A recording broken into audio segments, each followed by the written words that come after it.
Confirm atmospheric sync and begin relay push. Don't wait on the committee. Admiral Kor Valak didn't raise his voice. He never had to. His tone had the steadiness of a man who had annexed 12 systems before most of his crew had been born on the deck of the Hadrex command vessel Trelthane. Technicians moved with the fluid repetition of protocol, heads bent over their heads-up displays, calibrating beacon pairs, aligning orbital registration pulses, and finalizing the Accord claim sequence.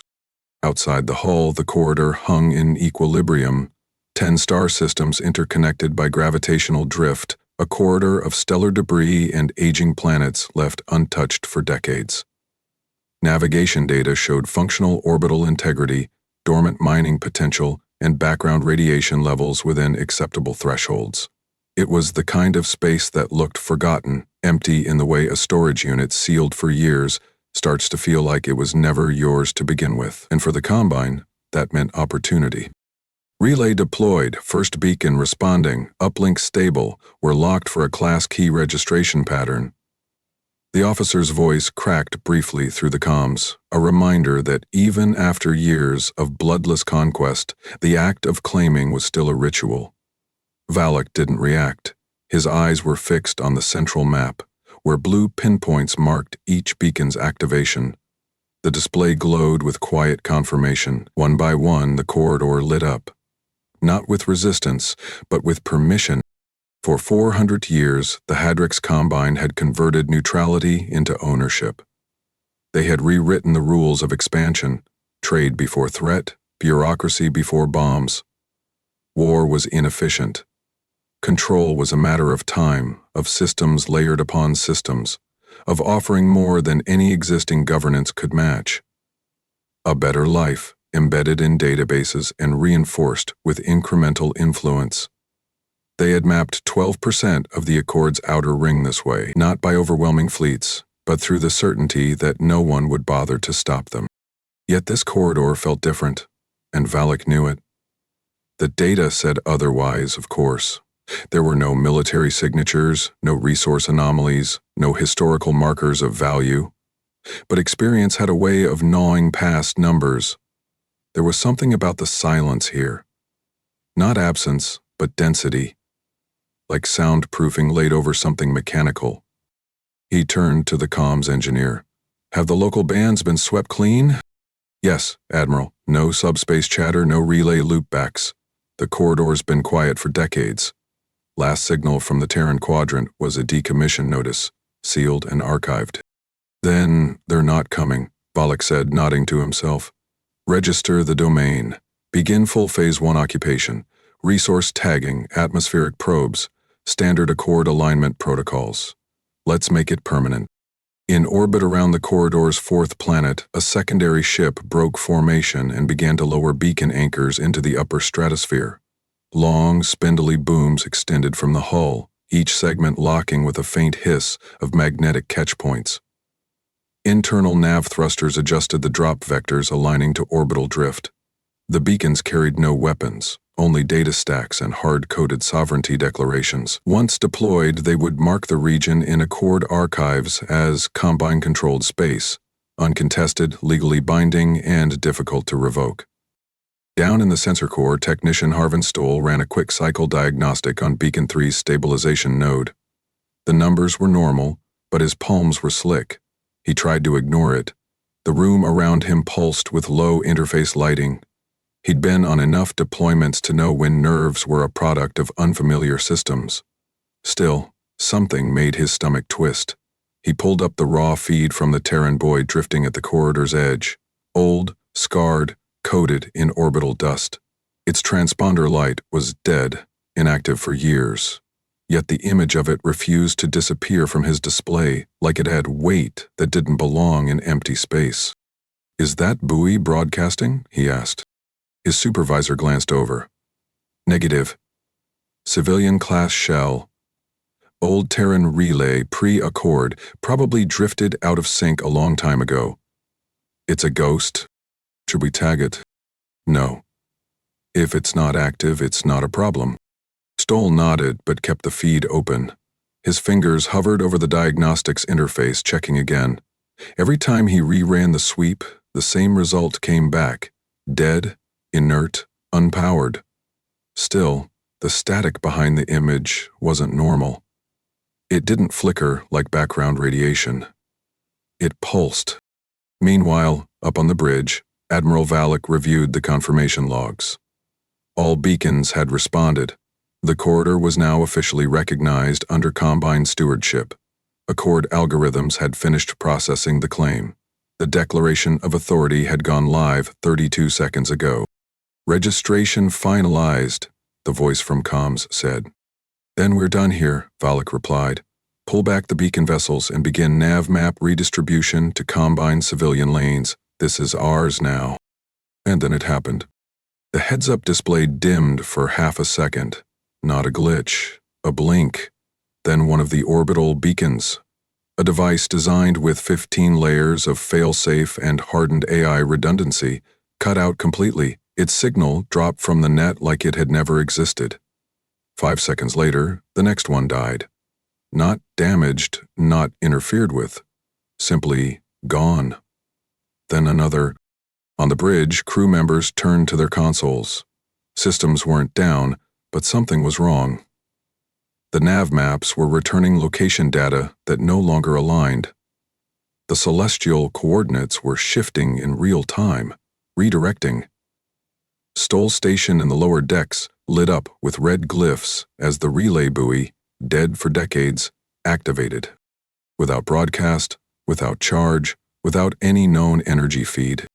A packet fed through its hard-wired optic line, not a frequency, a buried channel, something only a former military relay would use. Stoll's screen stopped pulsing. The message appeared in plain, white system font. Territory acknowledged. Trespass recorded. Response executed. The message was short, deliberate. Not a warning, not a threat, a completed action. The beacon vessel in low orbit, now unresponsive, showed no hull damage but was visibly rotating off gas. Secondary readings showed its data core had been wiped, not from outside but from internal overwrite.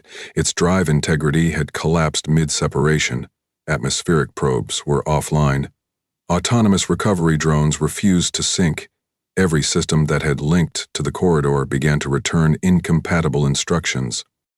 Admiral Valak stood motionless, watching beacon after beacon fade from the registry. The sensor techs whispered now low, dry-throated murmurs, unsure whether to speak louder or remain still. No alarms blared, nothing exploded, yet the operation was unraveling from the inside system by system, like a program running out of memory in slow motion.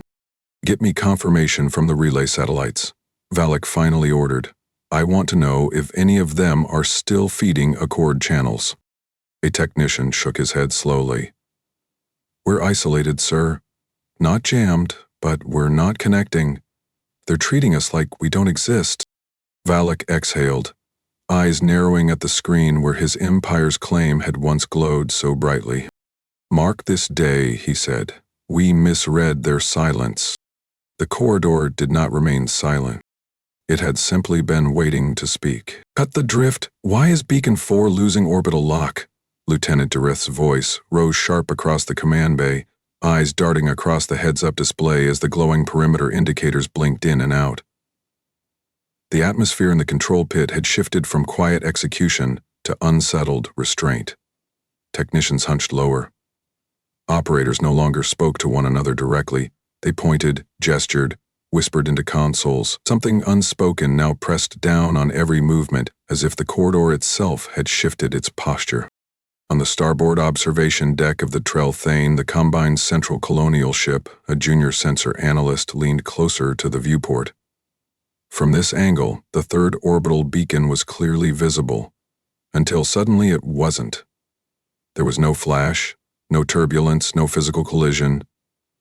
The device fractured along its core spindle, folding in on itself in a symmetrical curl, vanishing behind a silent rotation that ended in total disappearance. What remained was debris no larger than dust grains, scattered in an arc that mirrored the orbital drift of a natural breakdown.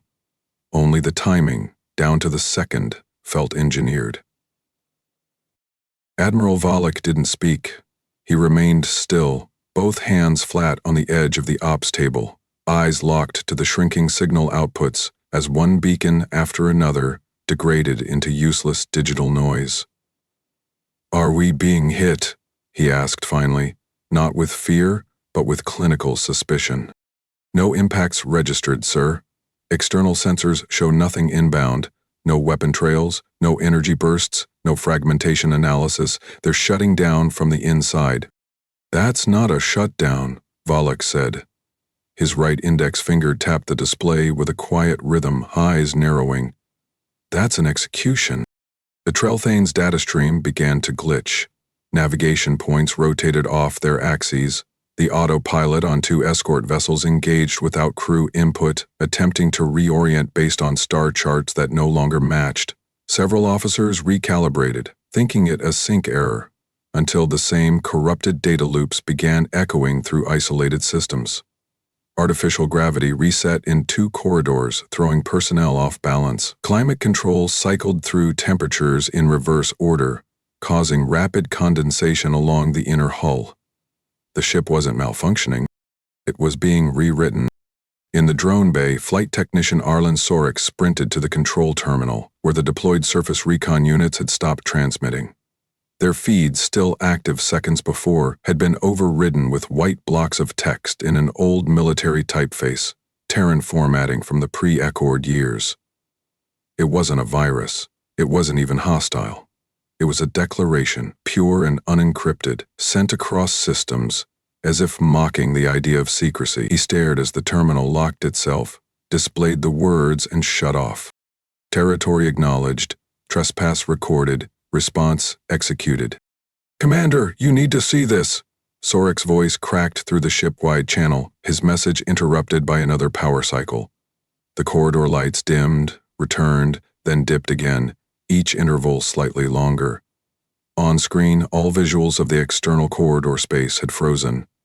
The Trelthane's laser plasma displays attempted to reboot, flickered, and then reset to default.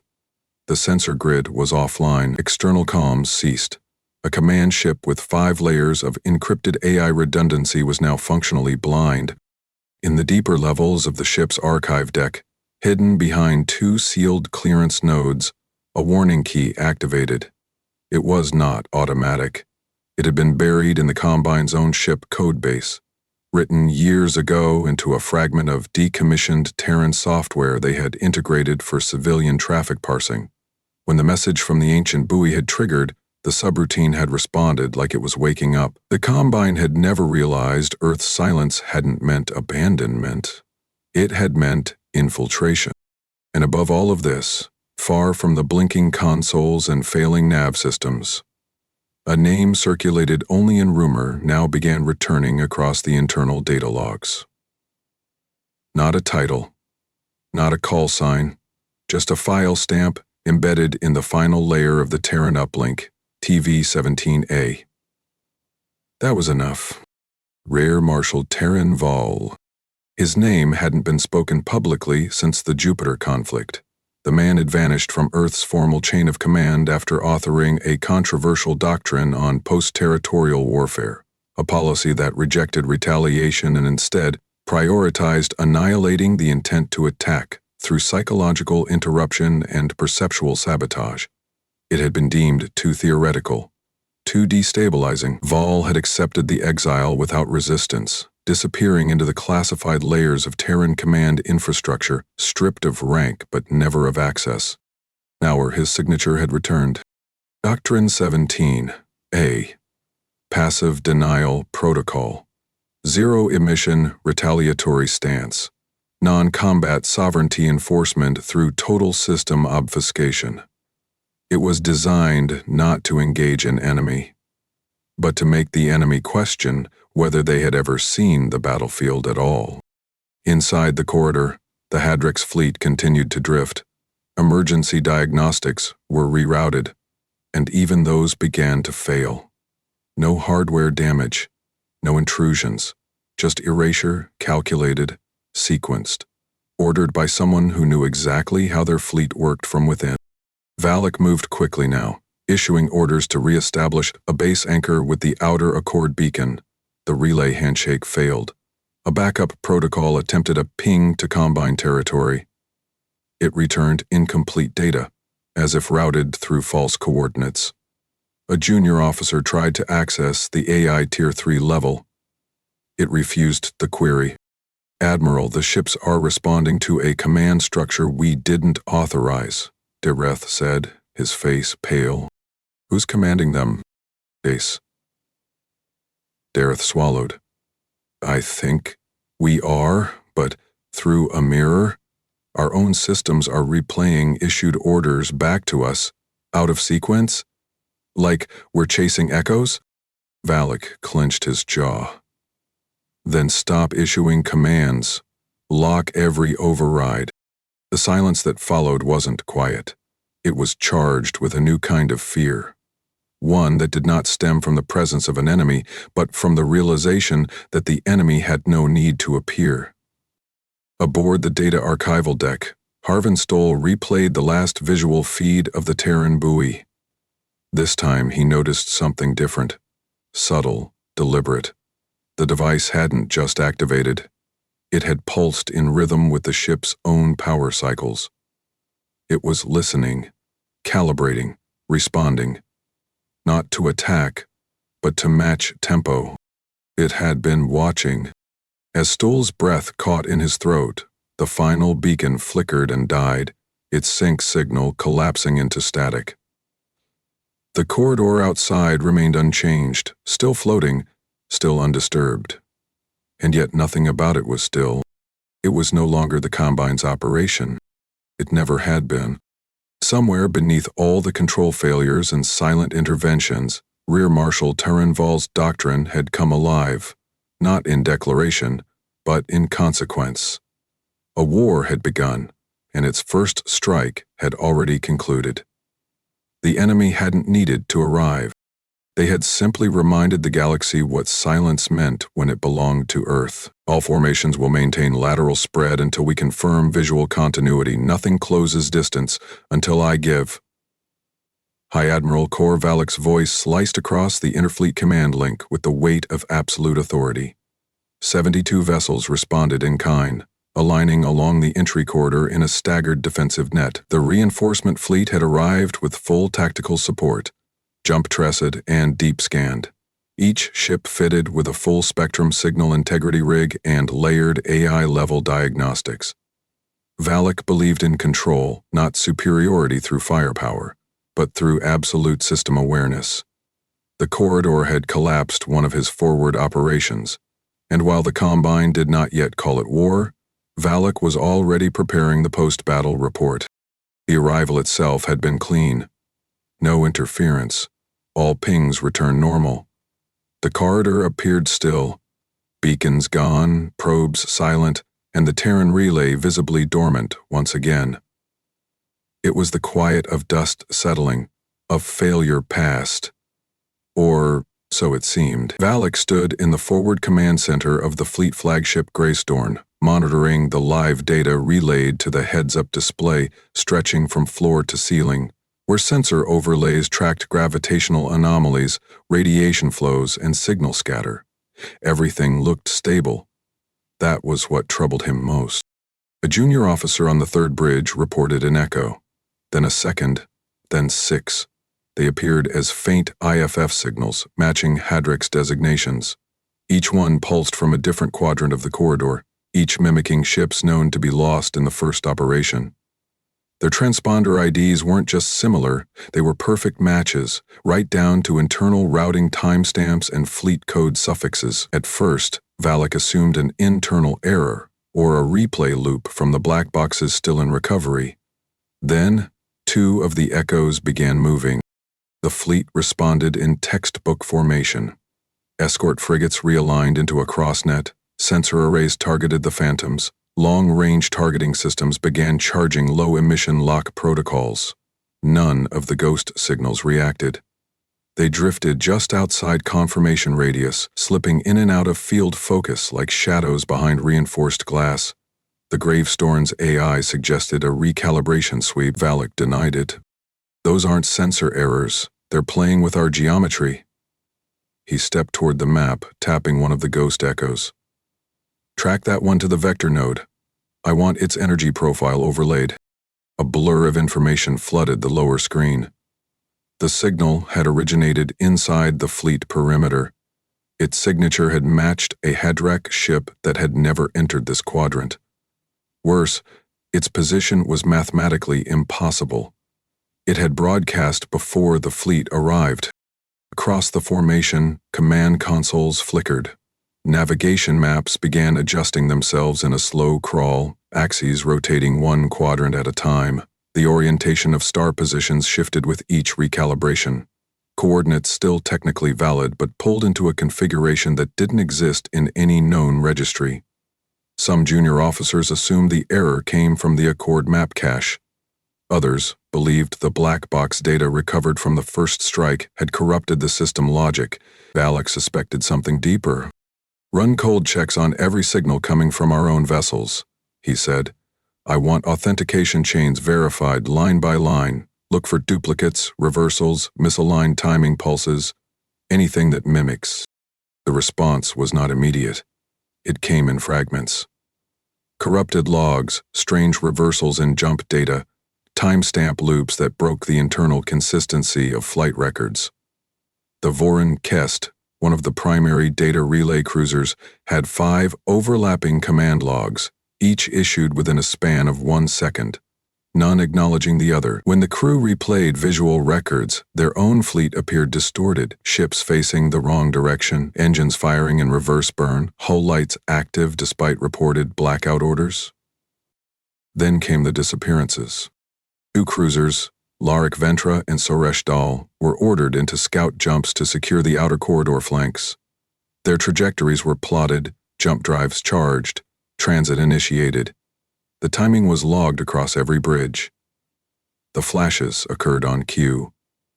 The ships did not arrive. At first, the fleet assumed a delay, variance in gravitational shear, miscalculation in vector wind.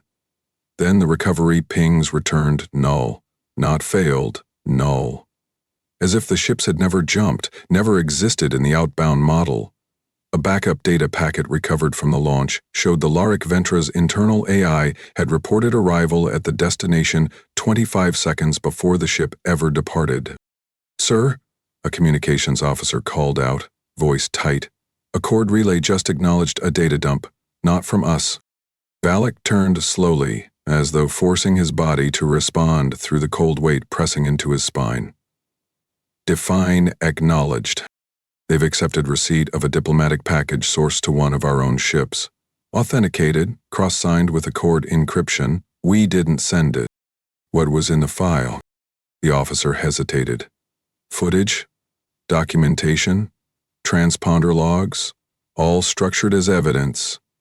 It outlines a treaty breach.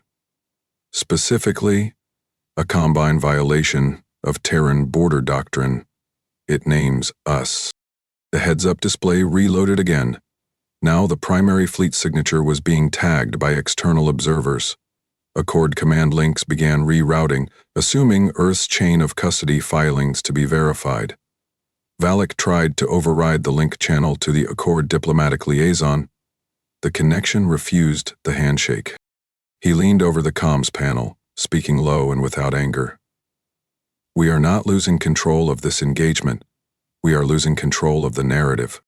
Within the Greystone subcommand ring, officers watched as ship locations began to lose consistency. Some appeared twice on the same field. Others dropped off the grid entirely. Relay pings looped through channels that had been cold for hours. One screen showed the Soresh Dal's camera feed, transmitting from a location thousands of light-years off position, yet the timestamp was still syncing with real-time fleet activity. The feed showed nothing. Just a corridor, dark, still, empty. The Combine had come to enforce order. What they had stepped into was a system engineered to rupture logic, to dismantle causality itself. They weren't fighting ships. They weren't even resisting a fleet. They were navigating the interior of a doctrine designed to break memory, rewrite accountability, and use their own structure as the weapon. "Send a recall signal," Valak said at last, his voice slow, bitter. "We've entered something we don't understand. I want a full reformation toward the corridor exit, and I want all black box data physically decoupled and isolated before transit." Across the corridor, the ghost signals faded. No explosion, no movement. They simply ceased. The Greystorm's map cleared momentarily, just long enough for the fleet to feel, for a single breath, that it had been released. Then a new signal arrived. Not from Earth, from the Accord Council. They had formally acknowledged Earth's evidence. The Combine's reinforcement action was now logged as a documented treaty breach, and no one, not even Valak, could find the location of the corridor exit anymore. "Trigger the Delta Fork, loop it through every Accord confirmation node before they notice what's missing," said Rear Marshal Terran Vol, his voice steady, fingers hovering over the translucent command slab inside Luna Station 9A. Around him, the chamber remained dim, lit only by rows of embedded heads-up displays and retinal-linked data bands. The air had weight, thickened not by heat or pressure, but by layers of unmanned process cycles grinding beneath the station's exterior shell. Every click, every command, every instruction inside this subterranean module had been sealed away from the public Terran grid for 26 years. A technician, one of only 7 cleared for this level of containment, adjusted a neural feedback coil along the primary stack interface. "Pathways are aligned, Marshal. The Accord ledger won't just reflect our claims, it will reinforce them." Vol didn't look away from the glowing schematic hovering in front of him. He hadn't spoken publicly since the last day of the Jupiter conflicts. To most, he had either vanished into retirement or been stripped of his rank after submitting a doctrine that even Earth's Defense Committee called unusable. Yet, in the silence that followed, Vol had not retreated. He had drafted contingency after contingency, designing a framework not to defeat enemies, but to neutralize their logic. Doctrine 17A had not been conceived for warfare. It was written for occupation denial at a systemic level. The corridor was its first test. "Sealed Doctrine 17A into place, all layers," Vol said. "No reversions. From this moment forward, Earth doesn't respond with force, it responds with memory control." Orders spread through the station's buried subsystems. Fiber-fed channels rerouted command protocols. Long-dead Terran relay buoys reactivated, not to broadcast, but to verify existence. Terran satellites, disguised as passive orbital drift markers, pulsed subluminal packets through blind loops. These weren't weapons, they were witnesses. The Combine had stepped into a minefield of data, and every movement triggered a rewrite in the narrative ledger that governed interstellar territory law. In his former life, Vol had watched superior fleets collapse into chaos not because they were outgunned, but because they couldn't understand what they were fighting. In every engagement, the victor wasn't the side with firepower. It was the side with clarity. So Earth had stopped building bigger ships and started building cleaner truths. Above Luna, Earth's defense network remained quiet.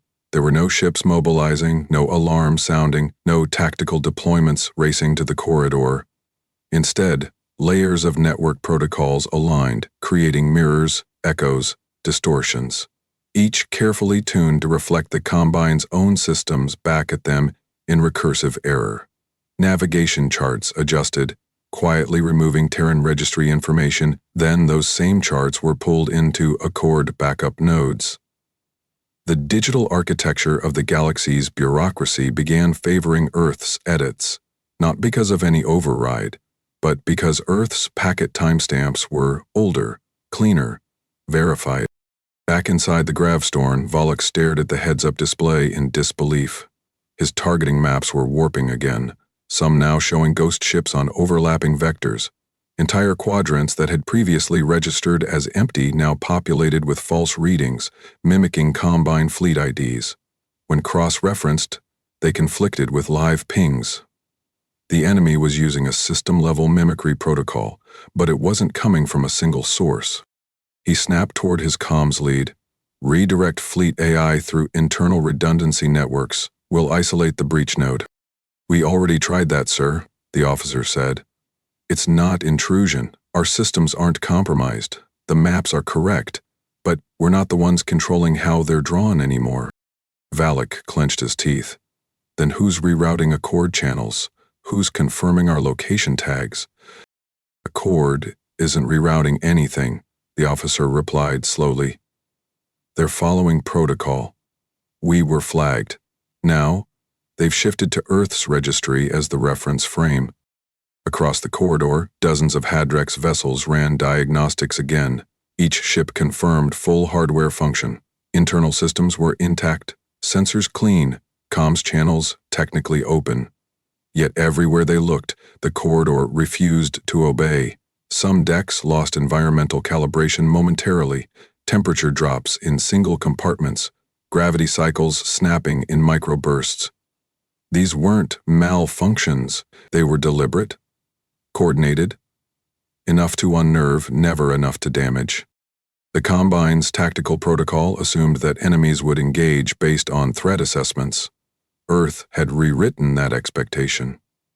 The fleet had deployed for an opponent, it had found a doctrine. Valak stood in the center of his command ring and rotated through the last 60 minutes of fleet activity. Everything tracked, nothing matched. Orders were issued, responses recorded. Yet the correlation between command and result collapsed every time he rechecked.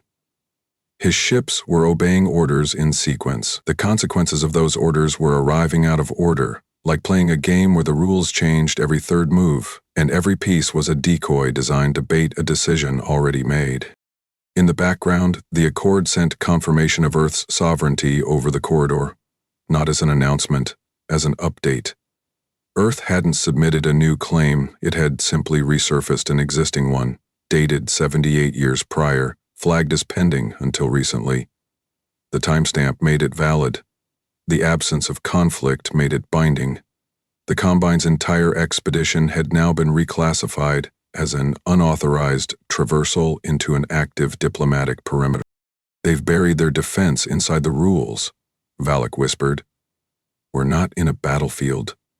We're inside a file system. Shall we prepare countermeasures? The weapons chief asked. Against what? Valak asked. We're not being fired on, we're being overridden. Inside Luna Station 9A, Vol watched the logs cascade. One after another, each Accord node replicated the corridor's registry in Earth's favor. Not a single relay was tampered with. Nothing was hacked. The Combine's presence was being erased, not because Earth had deleted them, but because the systems the galaxy trusted had been trained to accept Earth's formatting first.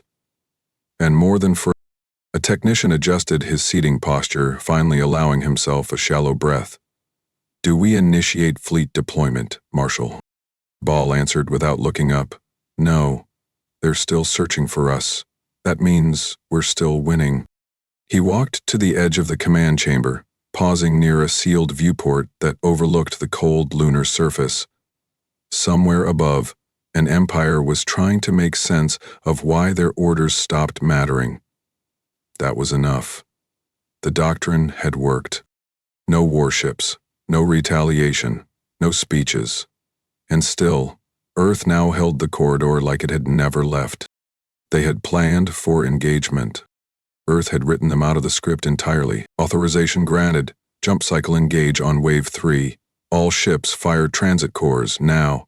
Commander Tulvarek's voice cracked like stone under pressure as he braced himself against the navigation rail, teeth gritted, watching 35 Hadrex vessels flare into cycle ignition. Arcs of amber light raced down hull spines as drive rings spun into alignment, gravity stabilizers locking sequence by pulse. This was it. Their final attempt to force control over the Terran corridor. Their final maneuver to make sense of what had unraveled around them. Valak had approved it in silence.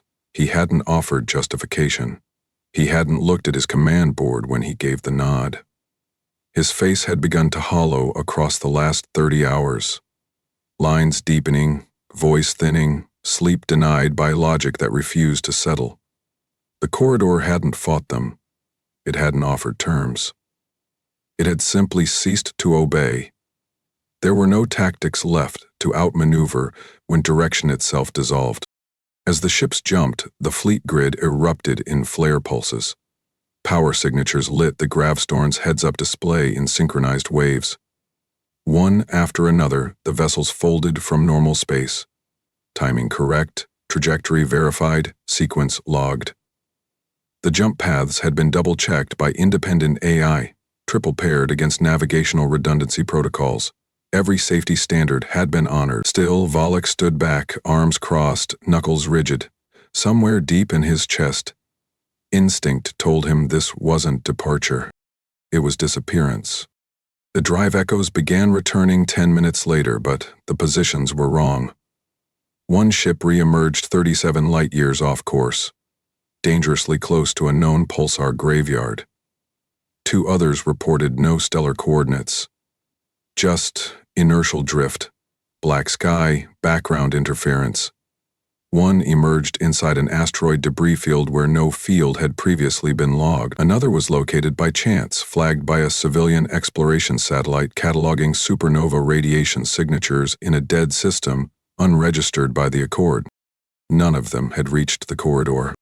"Get me recovery links, emergency gates, anything," Valak ordered, spinning toward the auxiliary nav technician. The younger officer's hands hovered over the keys, hesitant. There was no reaction from the command terminals.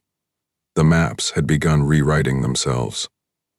"Again, I can't reroute, sir," the officer muttered. "The maps are showing inverted axial markers. Entry vectors point backward through our own registry paths. Every command we give gets delayed or rephrased by the relay AI. Lock it down. Pull us off their networks entirely." "I tried. We're already isolated." Across the surviving fleet, internal cohesion began to fracture. On the Sareth core, food logistics tripped into critical loop error. Ration dispensers recalculated dietary plans mid-cycle and purged inventory as expired, despite confirmation of seal integrity. One ship reported an environmental control reversal in the medical bay. Air pressure dropped. Condensation froze across the inner walls. Crew on the Vorad Gult reported seeing duplicated officer entries in their personnel log. The same individual, two names, two shifts. Neither acknowledged the other. Valak convened his senior staff. They gathered in the war chamber, data feeds buzzing with motion. No maps agreed with each other. The corridor had turned against them, not through force, but by inverting the very systems they relied on to move, track, and command. "This isn't sabotage, this is narrative compression," he said, scanning the nearest laser plasma display. "They've created a domain that exists because our systems say it does. When those systems fail, we don't lose the territory, we lose context. We stop knowing what we're standing in." The group stared at him. Commander Vark finally spoke, voice low. "How long before this fractures our crew? We've already logged 3 psychological discharges. They're reporting memory misalignments. One engineer thought she had filed her shift log 3 hours ago. Her core implant shows she never entered the control bay." Valak looked past them toward the map again. In the center, the Terran corridor blinked, inactive, just a smear of gray data. Earth hadn't responded. It hadn't denied, engaged, or signaled. It had removed itself from being seen, then overwritten the Combine's ability to claim it at all. On the Accord Council's incident database, fresh reports began populating. None had been prompted by Earth. Neutral observers, embedded across local jump routes, had independently flagged the third wave's disappearance as an unsanctioned maneuver into closed conflict zone space. One node flagged the breach of a dormant treaty agreement, citing time-stamped evidence sourced from the Combine's own internal logs. Earth had not submitted those files. The Accord had pulled them automatically from the corrupted data floating inside the Combine's fragmented ships. Meanwhile, several systems tagged the Hadrex registry keys as compromised, their fleet ID system marked for audit. Accord logistical AI rebalanced its travel network, rerouting through channels that no longer acknowledged Combine access rights in the corridor. To the Accord, Earth had not fired a shot. It had simply complied with their bureaucracy better. In Valik's mind, the implications fell like quiet stones in deep water. Their third wave had not failed due to weakness. It had ceased to exist as a recognized action. A war, once begun, had been categorized instead as administrative misconduct. Reform the fleet, he said, more to himself than the room. Fall back to the outer shell. Re-establish tether with high route grids. A moment passed.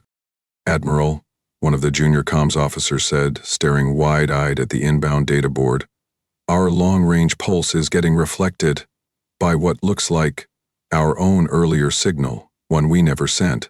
It's mimicking our first claim broadcast. Valak's stomach twisted. They were inside a loop, one they hadn't written. Kill that feed and burn the timestamp trace, now. Across the corridor, the stars held their place. But every time the Combine tried to look up coordinates, those same stars realigned. Like the sky itself had learned to lie. They opened a corridor, said Officer Ulick. Clean vector, no anomalies, authenticated by 5 Accord nodes. It leads straight out, no scatter, no loops, no noise. High Admiral Valak didn't answer immediately. He stood before the heads-up display in silence, watching the blinking green tunnel stretch across the digital starfield, solid, uninterrupted, free of decoys or recursive overlays. For the first time in days, something was offering structure. The signal had arrived with no voice, no encryption, no modulation quirks, just coordinates, backed by a single line of validation. Transit corridor, active. Direction, outbound. Source, Earth. Around the bridge, silence held like frost in the corners of the room. No one reached for controls. No one dared speak unless prompted. The damage done by the corridor wasn't visible on hulls or decks. It was etched into posture, into the slight delay in every officer's breath before they acted.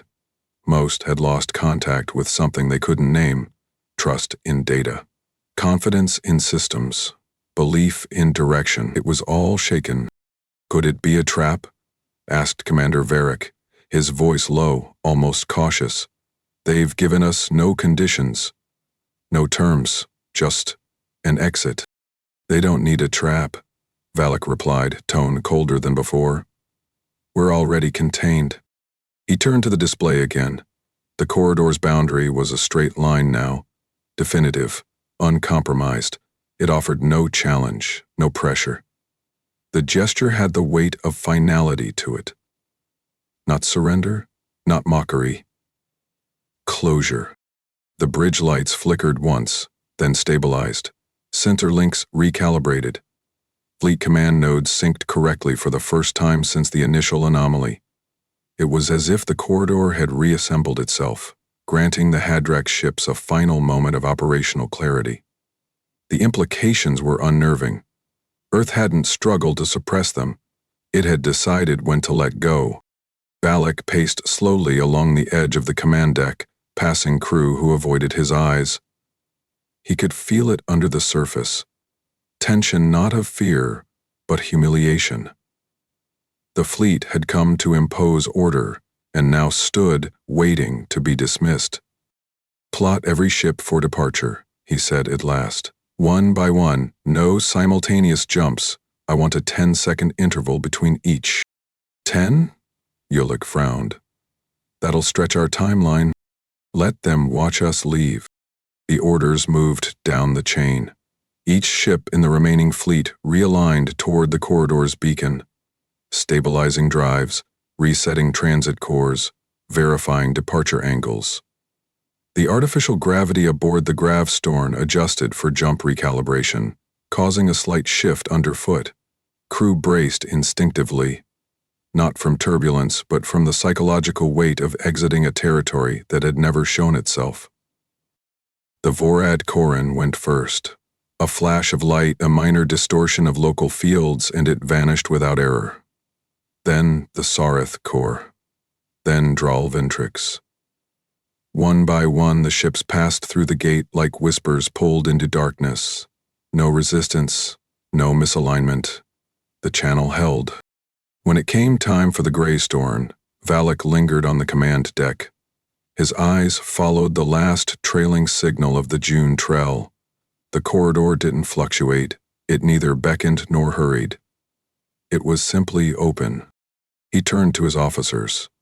"This is not retreat," he said. "This is removal, and we will study it until the day we can define what it means to be erased without impact." The Greystorm engaged its jump. The corridor pulsed once in acknowledgement. Then it sealed. Upon return to Hadric's controlled space, the fleet expected debriefs. Instead, they found silence, not from within, but from everything around them. Accord communication links pinged null. Diplomatic mesh access denied authentication. Central trade routers rerouted civilian logistics away from Combine lanes. Every priority channel marked their signature as non-compliant. Valak issued an inquiry to the Accord's neutral diplomatic clearinghouse. The response came automated. "Your entity ID is flagged under Section 7 Delta, breach of protected territory. All privileges suspended pending full arbitration review. Contact with the aggrieved sovereign party is required to reinitiate Accord access. Earth has not opened channels." The fleet's administrative AI confirmed the worst.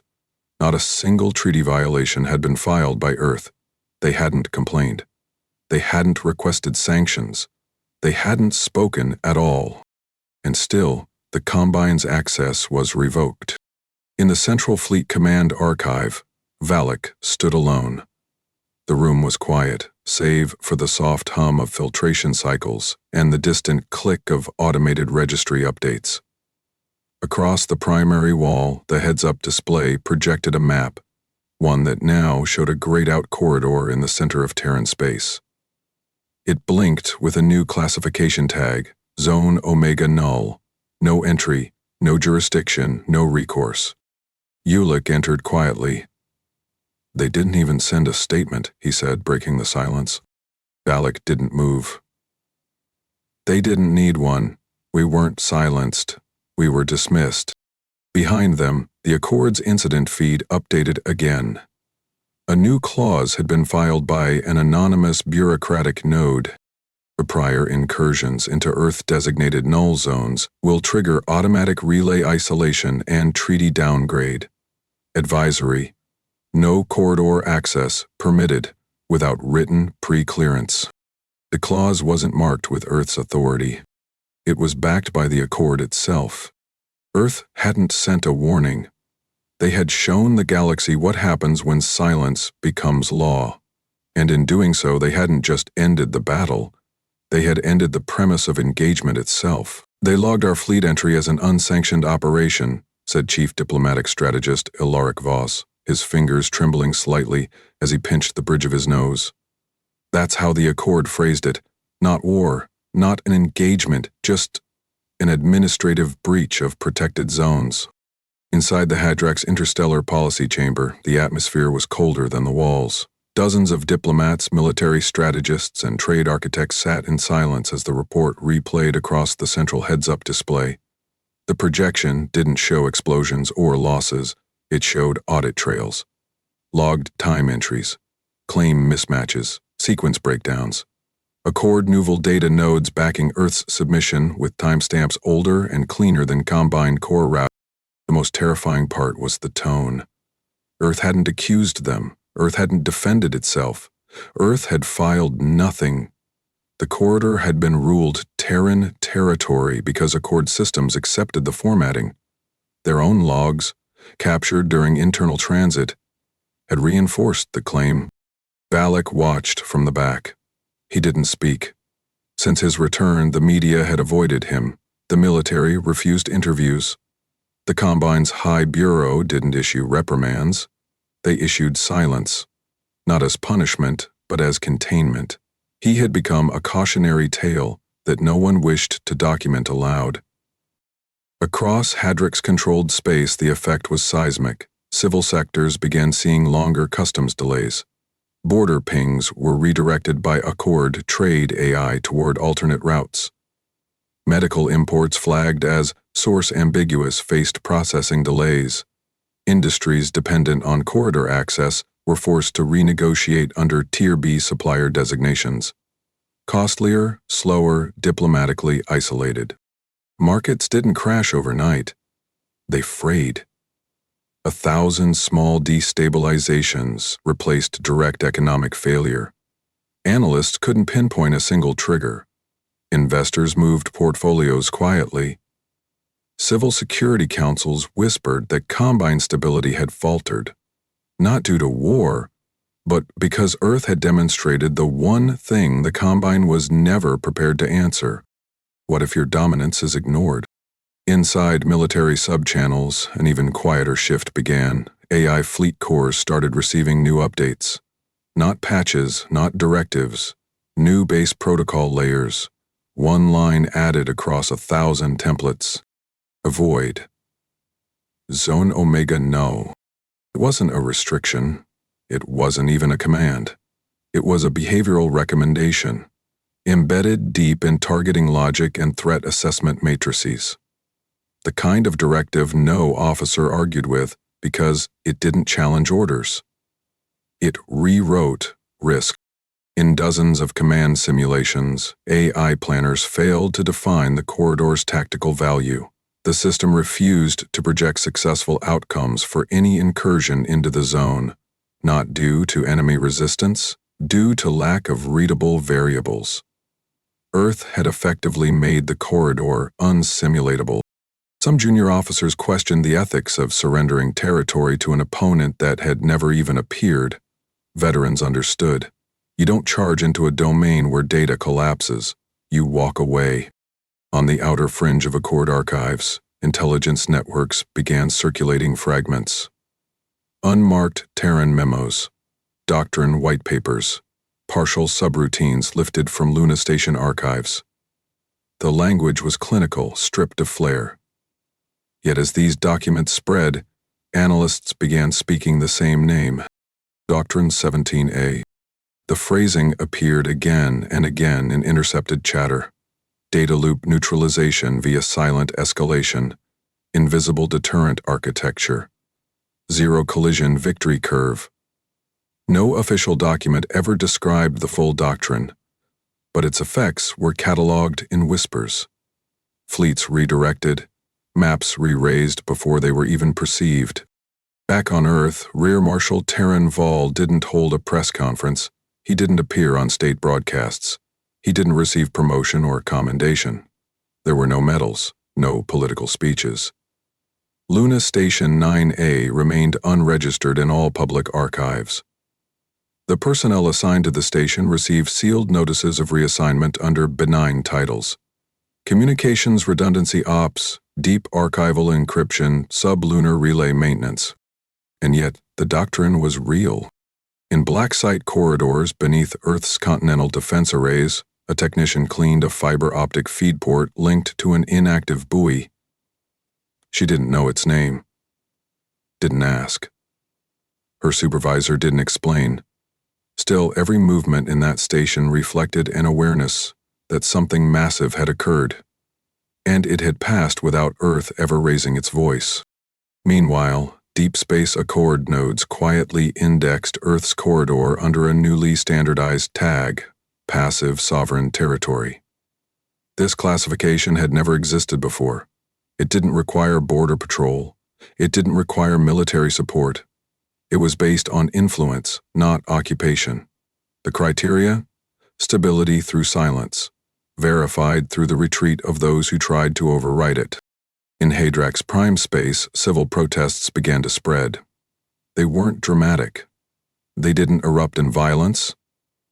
They took the form of quiet questions from civic leaders, economic board members, shipyard contractors. How could this happen? Why was nothing stopped before it started? What kind of war leaves no damage and yet takes everything? And though no official answered, the people eventually arrived at the truth on their own. Because Earth didn't wage a war, It redefined the meaning of territory. And the Combine, for all its infrastructure and reach, had nothing left to reclaim. "That corridor is sealed," said Advisor Rethinjal, voice flat, eyes locked on the top line of the Accord's latest systems doctrine update. "By legislative definition, by tactical consensus, it no longer counts as navigable space." Across the high chamber floor of the Interstellar Strategic Assembly, delegates from 27 civilizations watched the heads-up displays align one by one. Accord Law Protocol 9.12c had passed without contest. Effective immediately, the region previously identified as the Terran Perimeter Corridor was renamed Zone Omega Null, a designation with no precedent and no clause for review. Traffic to or from that zone would not be mapped. Entry would not be logged.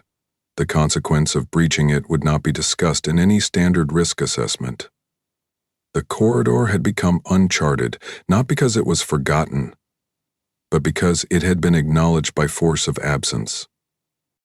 Earth had submitted no arguments. Earth had filed no motions.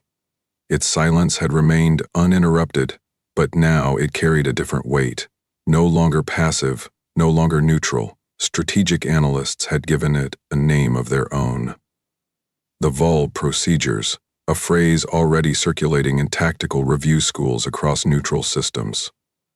It did not describe tactics, it described outcomes, the collapse of operational consistency, the inability to determine agency. The transition from combat failure to structural invisibility. Inside a simulation chamber on Akari Prime, cadets ran through a new war scenario module. The enemy was not shown. There was no target, only a shifting grid that accepted data, consumed input, and produced no feedback. One by one, the cadets failed, not from defeat, but from confusion. By the end of the run, they were unable to recall which side had initiated the simulation. Earth wasn't teaching victory, it was teaching erasure. In the Hadrax capital, entire departments were restructured. The War Architecture Division, once tasked with offensive doctrine planning, was disbanded in silence. Staff were reallocated to domestic systems analysis and colonial food chain stabilization. It had become clear to the Combine's highest levels that Earth's corridor had never been an opportunity. It had been a line. They had crossed it. The war had ended before anyone had spoken. Balak no longer wore a command uniform. His rank was quietly retired. He lived in the inner district under continuous security monitoring, not for fear of reprisal, but to ensure no unsanctioned interview or analysis came from his residence. His last words to the Internal Audit Board had been short. "We lost to someone who never needed to show up." The committee said nothing. The record closed without response. Beyond their reach, the corridor held. Systems monitored it automatically. No Terran outposts were registered, no fleets sat in wait. The only identified presence was a rotating grid of autonomous relays, uncrewed, low signal, low power. Accord logs confirmed they received pings only from Earthside registry points. They did not answer. They only confirmed passage, then closed again. In orbit above the corridor's midpoint, a Hadrix scout probe drifted in slowly. It wasn't military. It carried no identification beyond its generic survey designation. Its programming had been rewritten to run independently, detached from central registry, stripped of military trace. The Combine wanted to understand what Earth would do when nothing declared itself. The probe slid toward the edge of the corridor's transmission field. A single flicker passed through its sensor array, an EM variance consistent with atmospheric calibration, something a civilian relay might use to monitor local gravity changes. It wasn't directional. It didn't scan, it simply noted the probe's presence. The system took no visible action. Then, 10 seconds later, the probe's internal processor failed. Not violently. It didn't burn out or rupture. It ceased calculating. Its input streams froze mid-second. Its navigational matrix stopped processing solar position. The lights on its data mount dimmed. The drone's path drifted into the corridor and collapsed silently. It never transmitted again. No trails, no response, no record. A week later, the Accord classified the incident as unauthorized, non-compliant transit event, the term used for faulty systems encountering protected zones. Earth was not contacted. No further probe was launched. In the darkness between stars, the corridor remained unchanged. Across Terran Command archives, Doctrine 17A remained sealed under silent administrative lock. Its authorship was listed as inactive. Its deployment record was marked as non-tactical implementation. Rear Marshal Terran Val's profile was archived in Tier 7 systems, an internal military designation used for personnel deemed neither active nor deceased. No one from Earth acknowledged his role. No monument marked his contribution. His strategy had never required remembrance. Earth did not update its maps. It did not revise its charts. It altered no course. The corridor stayed as it had been, empty, cold, functional. Across the galactic political field, Earth became something new. Not feared, not misunderstood. Respected, the way one respects a boundary with no posted guard, no movement, no broadcast. Only the knowledge that crossing it is an act remembered by the territory itself. Earth had defined its sovereignty without diplomacy. And every species, every school, every fleet from that day forward included a phrase in its training code. It was not issued by command. It was learned by repetition. Spoken by instructors with quiet gravity. Written in manuals with uncolored ink. Do not cross into Terran space without permission. They didn't repeat it for fear of death. They repeated it because Earth had made its rules known without raising its voice. They thought no one guarded the corridor. But Earth was never gone. It was watching. What would you have done in Valak's place? Fight a war you can't see, or retreat from a territory that rewrites your legacy? Drop your thoughts in the comments below. And if Earth's silent dominance gave you chills, make sure to hit subscribe for more immersive and mind-bending HFY stories.